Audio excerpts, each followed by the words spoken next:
ખેડા જિલ્લાના મહેમદાબાદ તાલુકાના સિંહુંજ ગામે આવેલું પૌરાણિક વીરેશ્વર મહાદેવ મંદિર હાલ શ્રદ્ધાળુઓ માટે આસ્થાનું મોટું કેન્દ્ર બન્યું છે। સ્વયંભૂ પ્રગટ થયેલા આ શિવલિંગ પર અધિક માસ, શ્રાવણ માસ અને દરેક સોમવારે 45 કિલો ચોખાની પૂંજ ભરવાની વર્ષો જૂની પરંપરા અહીં નિભાવવામાં આવે છે। આ મંદિરની વિશેષતા એ છે કે જે દંપતીઓને સંતાન પ્રાપ્તિની ઈચ્છા હોય તેઓ અહીં દર્શન કરી શિવલિંગ પર ચઢાવેલા ચોખાનો પ્રસાદ લઈ જાય છે અને તેની ખીર બનાવીને ગ્રહણ કરે છે। માન્યતા છે કે અહીં સાચા મનથી માંગવામાં આવેલી મનોકામના ચોક્કસપણે પૂર્ણ થાય છે અને મનોકામના પૂર્ણ થયા બાદ ભક્તો બાધા સ્વરૂપે ચોખાની પૂંજ ભરાવે છે। શ્રદ્ધાળુઓમાં એટલો ઉત્સાહ છે કે ચોખાની પૂંજ ભરાવવા માટેનું એડવાન્સ બુકિંગ વર્ષ 2032 સુધી ફૂલ થઈ ગયું છે।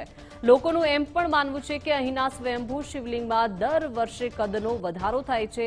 ખેડા, અમદાવાદ, વડોદરા અને વિદેશથી પણ ભક્તો અહીં દર્શન માટે પધારે છે। કાર્તિક માસ એટલે પુરુષોત્તમ મહિનો કહેવામાં આવે છે। પુરુષોત્તમ મહિનાની અંદર અમારા ભગવાનની યથાશક્તિ જેની બાધાઓ પૂર્ણ કરવા માટે આખો મહિનો અમે પૂંજ ભરવામાં આવે છે અને 45 કિલો ચોખા એ કાગળની અંદર અમારા રાખવામાં આવે છે અને વર્ષોથી જ્યારેથી આ દાદા સ્વયંભૂત પ્રગટ થયા ત્યારની આ પૂંજ ભરવામાં આવે છે।